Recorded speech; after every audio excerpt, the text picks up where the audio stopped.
This is Douglas Fairbanks. This is Don DeFore. This is Craig Stevens. This is Henry O'Neill. And this is Hugh Douglas saying, welcome to Hollywood Soundstage.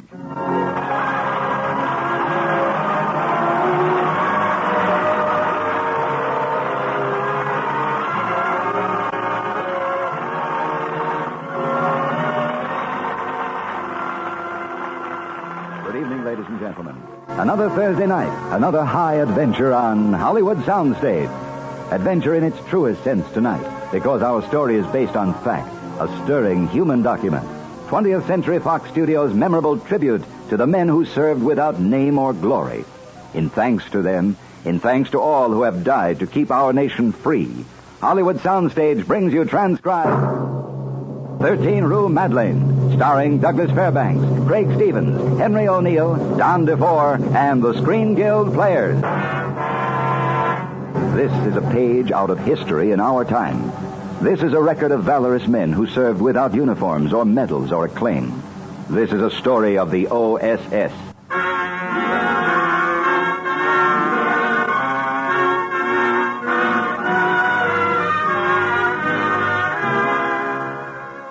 The Second World War was already 6 months old when a presidential directive created the Office of Strategic Services, the famous OSS. A super-secret intelligence service, the first espionage system in the history of our nation.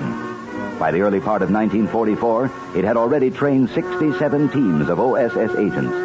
And now, a new class, Group 68, after careful and exhaustive screening, is taken under tight security to a beautiful country club near Washington. Two of that group are Jeff Lassiter and Bill O'Connell. Quite a place, huh? Pretty luxurious. What do you mean luxurious? They said we got a bunk 2 to the room.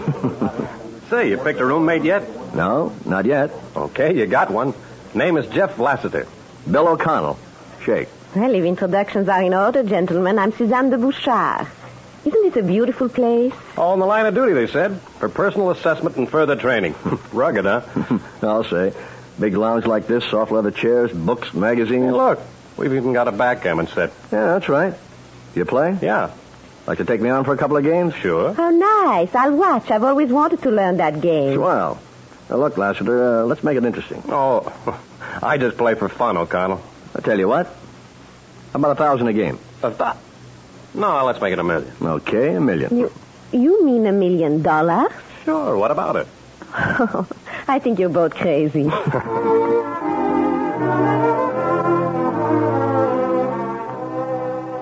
As they play, 2 other men are sitting in an office upstairs. Charles Gibson, right-hand man of the OSS chief, and Bob Sharkey, former All-American in charge of training. Get them started tomorrow, Bob. In 3 months, they must be in shape to go. They'll be in shape. That's my assignment. That's one of them. What do you mean? 22 potential OSS agents. All of them speak French. One of them can speak German. Well? It's your job to find out who it is. Yeah? It's not as easy as it sounds. Why not? Because one of your students is a German agent. German agent? You know which one? Yes? Man or woman? As soon as you find out, let me know. Yeah. Yeah.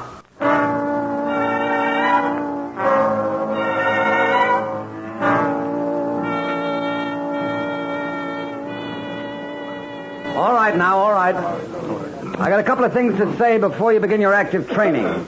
From here in, it's work. The pressure is on.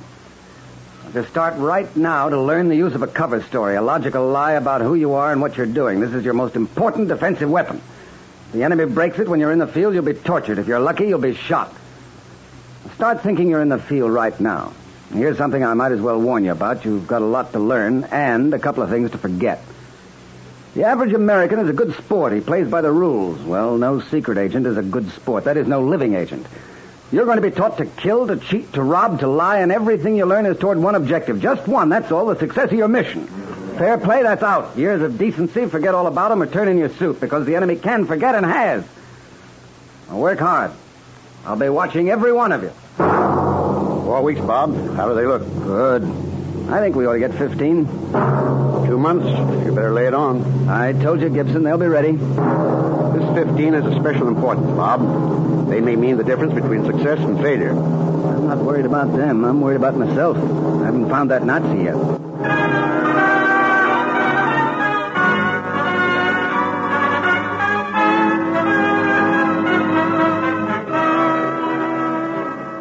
so fooling, I could hardly believe my own ears. When they told us we were finished at noon? You weren't the only one surprised, Jeff. The way they've been pouring it on for 3 months. 12, 14 hours a day, hiking, swimming, learning how to kill and rob and steal, and how to send wireless messages in code, how to make a parachute jump. And then getting your cover story down, Pat. Honest, I'm not so sure my name is Lassiter. It's worth it. Sure it is. Suzanne, I guess this means a lot to you, huh? Getting back to France? Perhaps I'll find out then. I've waited so long. Someone close to you? My husband. He was reported missing at Dunkirk. Well, you mustn't give up. The women of France will never give up. Say, Bill, we've got an hour to dinner. How about a little game? Sure. Jeff, how much do you owe him now? 15 million, but I'm chopping it down. 15 million? Bill, you're rich. Well, the government will take most of it. Go ahead, Jeff, you start. Sorry, men. That'll have to wait. Mr. Sharkey. What's up? Dinner's an hour early tonight. You start your field problem first thing in the morning.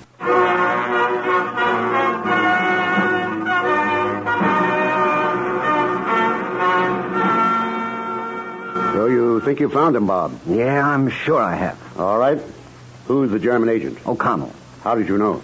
Well, he's the first stand man in the class. That was the tip-off. And last night I heard him trying to pump to Bouchard, trying to find out if she expected to go back to France. And then the field problem clinched it. You read the report. Yes. That test was designed for them to make mistakes. They learn more that way. But O'Connell didn't make any mistakes. It was a cinch for O'Connell. He's been through it all before. Name is Kunzel. Abwehr 5. One of their best. Oh, when do you want to pick him up? I don't. What? And he mustn't know he's even suspected. What? We've had him pegged for a long time. He's after something big, or it wouldn't be Kunzel. Information, the second front? We think so. Where and when? Where and when, yeah. They would like to know that, wouldn't they? Kunzel's a big shot. The German High Command is counting on his information, so we've got to arrange for him to get it. Information. The wrong information. We've got to let him take it back to them. I see, yeah. The plan will include a logical way for him to make his escape. It must be cleverly staged. Remember, we're dealing with a very smart man. When do we start? When we get to England. I leave tomorrow. You can follow with the group. We're ready. Good.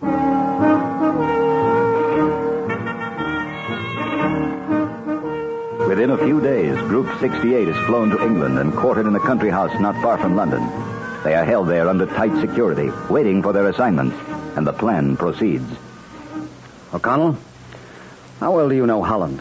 I lived there for 2 years. I know it very well. I thought so. O'Connell, the picture's changed. Change? How do you mean? You read the papers. They're full of talk about a second front. Everyone knows there's going to be one. You think it's Holland? What I think doesn't count. That's somebody else's job. We just obey orders. Yes, sir. O'Connell, I've been given a job. I need help. Someone with a proper background. Someone who's proved he can come through in a pinch. You know what I mean. You want to go to work? I didn't go through all that training to be an English country gentleman. Okay, pack your gear. We're going up to London. Now? In 10 minutes. No goodbyes, nothing. No word to anybody but what I've said. You're under tight security starting right now. Is that clear? Yes, sir. It's clear.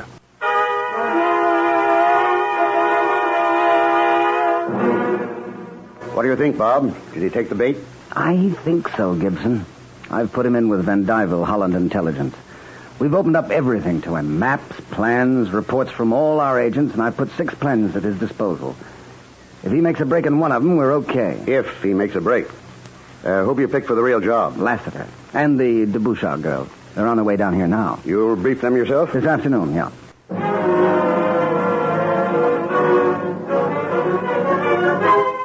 Lassiter, this is it. This is the payoff. You think you're ready? I think so. Good boy. You're going to France. You too, de Bouchard, as Lassiter's communicator. To France. I'll make this as brief as I can. The Germans know they can't win this war, but they're hoping for a stalemate. The only way they can achieve it is to prevent an invasion. And we can't win unless we do invade. Correct. That's why you're going over. You're going to help make the invasion a certainty. How? These rumors of Hitler's secret weapon aren't just rumors. He has a rocket bomb of devastating possibilities. It carries a warhead with 2 tons of explosives. Wow. And for the last 6 months, he's been building up a huge stock, saving all his resources for just one thing, the invasion. Now, this bomb depot is somewhere between Caen and Le Havre. That's all we know. Even the French resistance, the Maquis, haven't been able to spot it for us. All of the workmen, forced labor, have been liquidated as soon as they finish their particular job. That's our job, huh? To find the bomb depot? Well, that's part of it. To destroy it, we must know every detail of its construction. One man can help us with that, a Monsieur Duclos. Now, here, look. This is his picture. Yes. Brand that name and picture on your mind. The success of your mission, possibly of the entire invasion, is linked to that man. Oh, Monsieur Duclos. What's his connection with the bomb depot? He designed it and built it. You'll have 1 week. Get your cover story down pat. Learn every detail of that section of the coast. We'll fit you with costumes and a set of forged papers. You're under tight security, of course. Of course. We understand.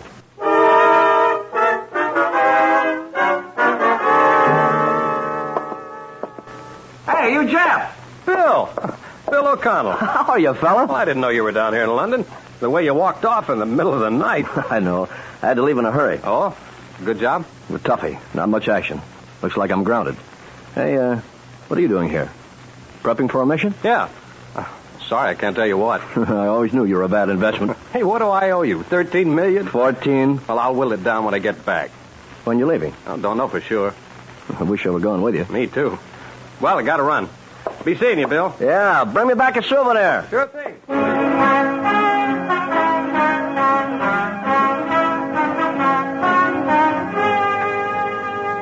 Bob, what about O'Connell? Do you think he's sold? Listen, Gibson, it was set up so well I began to think Holland was the right place myself. Besides, he's playing with the real stuff. Requests come in from agents in Holland. He fills the request. The supplies get there. He's got to believe it. But he hasn't made the break. No. And he's got 6 planes. He could go any time. Maybe he feels he's too hot that we're watching him. If he started, we might pick him off. Maybe. But in a few days, it'll be too late. He's got to get that misinformation back now. It's that close, huh?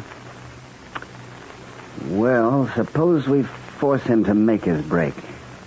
Hand him his chance on a silver platter. How? Give him a logical reason to leave. Maybe even send him ourselves. Send him on a phony mission.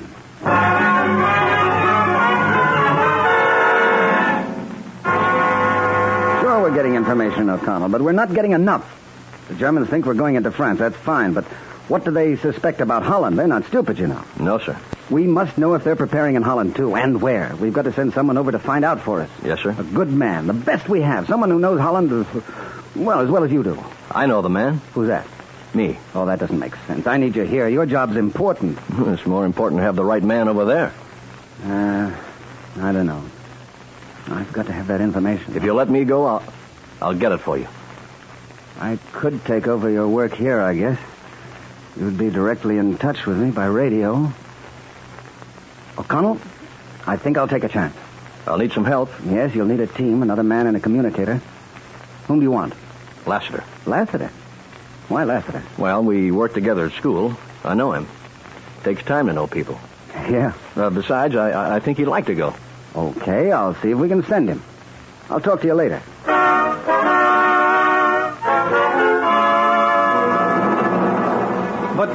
But Mr. Sharkey, the whole thing is silly. I went all through school with O'Connell. I've slept in the same room with him for months. It's crazy. Don't feel too badly about it, Lassiter. He's smart, one of the smartest men they have. For a long time, O'Connell alias Kunzel fooled me, too. Now then, you understand the entire setup, don't you? I think so, but what about Duclos? That's still your mission. You'll proceed to Caen by way of Holland. De Bouchard will go along with you, of course. One of our agents has been instructed. He'll get you through. Now comes the rugged part. You think the rest is easy? We think O'Connell is sold. If we're right, he'll make his break and you'll never see him again. But if he's not sold, if he should in any way suspect you're on a double mission, you're going to play it his way. His way? What's that? If he doesn't make his break, or if he tries to follow you, you're going to shoot him. Shoot him? And be sure it's for keeps. That's rough. That's war. O'Connell could do it. Can you? Yeah, I can do it. I can do it.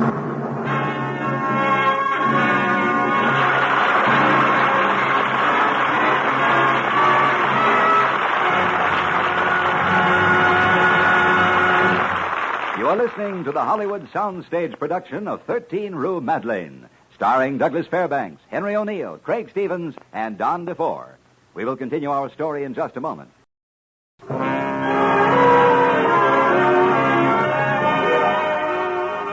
Now back to Hollywood Soundstage and Act 2 of 20th Century Fox Studios' gripping documentary, 13 Rue Madeleine, starring Douglas Fairbanks, Don DeFore, Craig Stevens, and Henry O'Neill.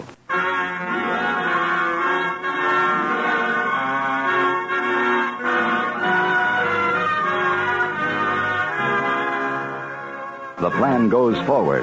At OSS headquarters in London, Sharkey and Gibson wait tensely for a report as a B-24 speeds through the night toward Holland. Inside the plane, 3 people in jumpsuits sit quietly, waiting. A woman and 2 men. They sit in absolute silence until finally... Jeff? Yeah? The way you've been sitting there staring at me. What's the matter? Nothing. Sure there is. You've been looking at me like I was in a test tube. Sorry. Guess I'm a little nervous. Yeah, I'm a little nervous, too. We're getting close. Check your stomach lines. You jump first, miss. Check. Laster next. Check. O'Connell last. Check. Coming over the target now. Keep your eyes on me. Jeff? Yeah? You know that $14 million you owe me? Huh? I'm wiping off the Run books. in. Jump stations. I go first. What's $14 million, Lassiter? Never have time to spend it anyway. Number 1, go. We're even, Jeff. You don't owe me a dime. We'll start from scratch. Number 2, go. Ah! What's the matter with that stomach line? It ain't paying up. It ain't... Hey, you! O'Connell! Hey!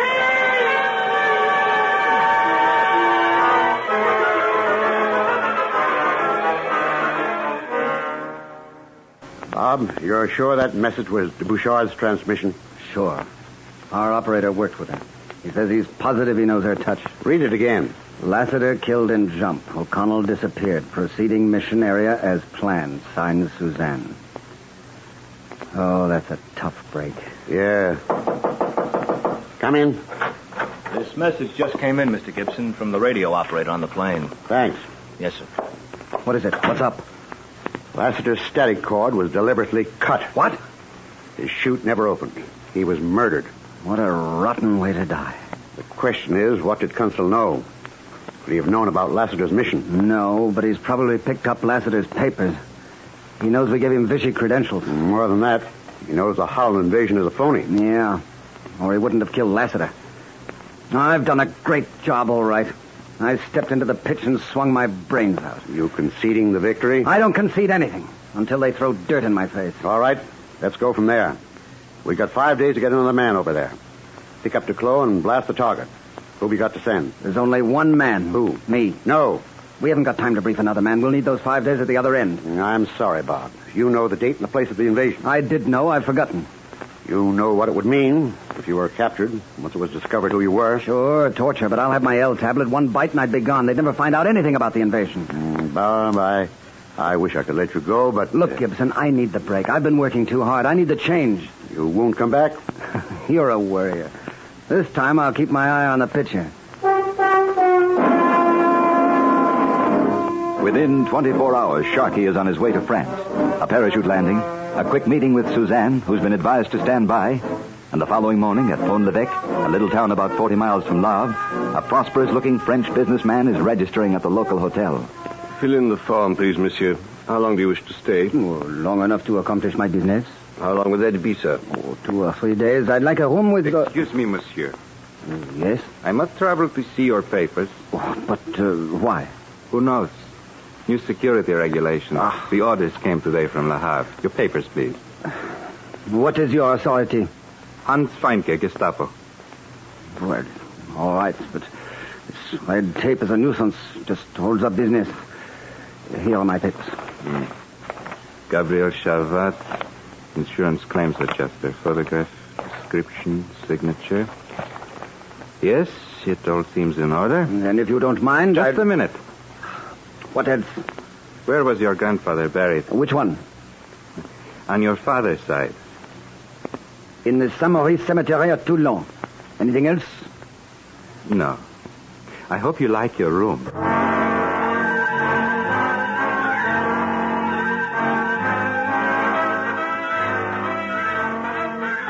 I followed it through myself, Herr Kunstler. I had headquarters at Toulon check the city files.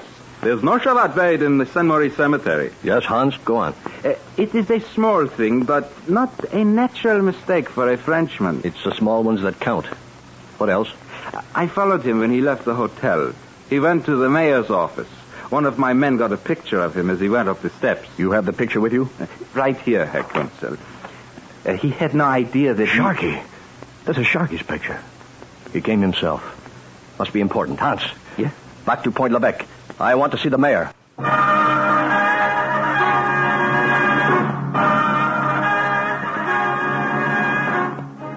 Yes, the man was here to see me yesterday from the Department of Compulsory Labor at Vichy. He told you we sent him? Monsieur, he had papers, a letter of commission. What did he want? More men from the village for the labor battalions. Did you give him any? I could not, monsieur. My people will no longer follow me. Look, this paper, you see what it says? Death to the German collaborator. All day long I have found this in my car, in my office, everywhere I go. They do not understand. I have done only what I thought was right. I have only hoped to avoid reprisals. Where is this man who came to see you? He has disappeared. The resistance. He will never be found. I do my best, and the people do not understand. Down, get down. You hear, monsieur? You hear? They're going to kill me. I need protection. Hans. There's a company of guards stationed here? Yes, sir, at the hotel, Herr Kunzel. Order them out. That was part of the plan, thought out to every last minute detail. The moment the hotel is left without guard, a small group of men slip in quietly through the back. They go directly to a room on an upper floor and fling the door open. Come along, Duclos. You're going to England. A plane is waiting in a secret place. Duclos is put aboard. The plane takes off. Sharky remains behind. He has work still to do. He does not know that his picture has been given to every German agent in the coastal section. And 2 days later, in Gibson's office in London... We just got a transmission from de Bouchard, sir. What? They got Mr. Sharky. They've taken him to Le Havre, 13 Rue Madeleine. Sharky. Was he lucky? No, sir. He was taken alive.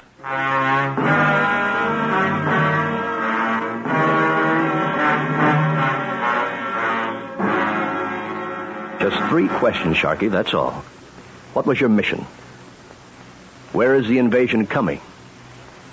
When? Fine, we'll make you tell. You know that, Sharky. You know a man can take only so much punishment. Remember? You taught me. Fair play. Years of decency, that's out. Remember? You've done your job. Now I'll accomplish my mission. Where, Sharky? Where are they coming in? Kunzel, I'm glad you remembered everything I taught you. You were a top man in your class, but not good enough. I'm all right, Hans. Sharky, you just made a bad mistake. Take him downstairs, man. We'll make him talk.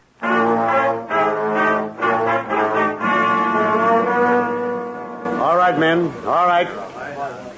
You pilots have been chosen for your special qualifications.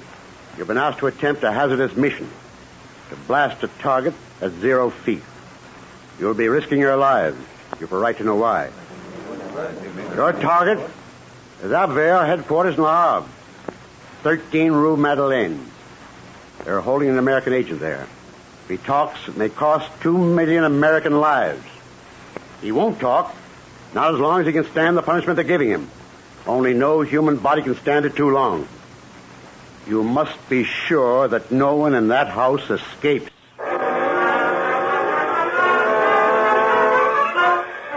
Where, Sharky? Where? Where? Tell me, Sharky. Where? Where? Plane. Where? Raid. Where? Where? Where? Where? Where? Talk, Sharky. You ready to talk? Yeah, I'm ready. Mission completed.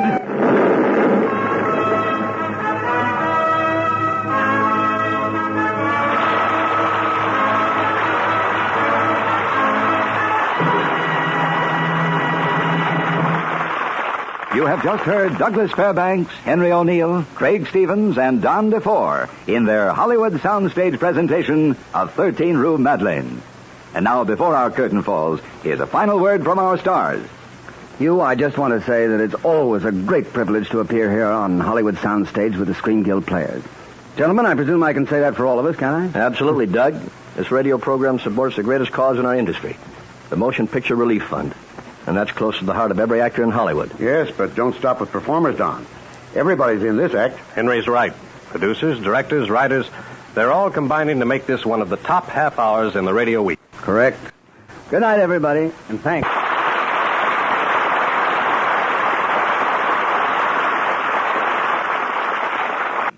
Also heard in tonight's play were Shep Menken, Gladys Holland, Ralph Sedan, Paul Dubov, and Peter Leeds. Hollywood Soundstage was transcribed in the film capital with music under the supervision of Alexander Courage. Our play was adapted and directed by Harry Kronman.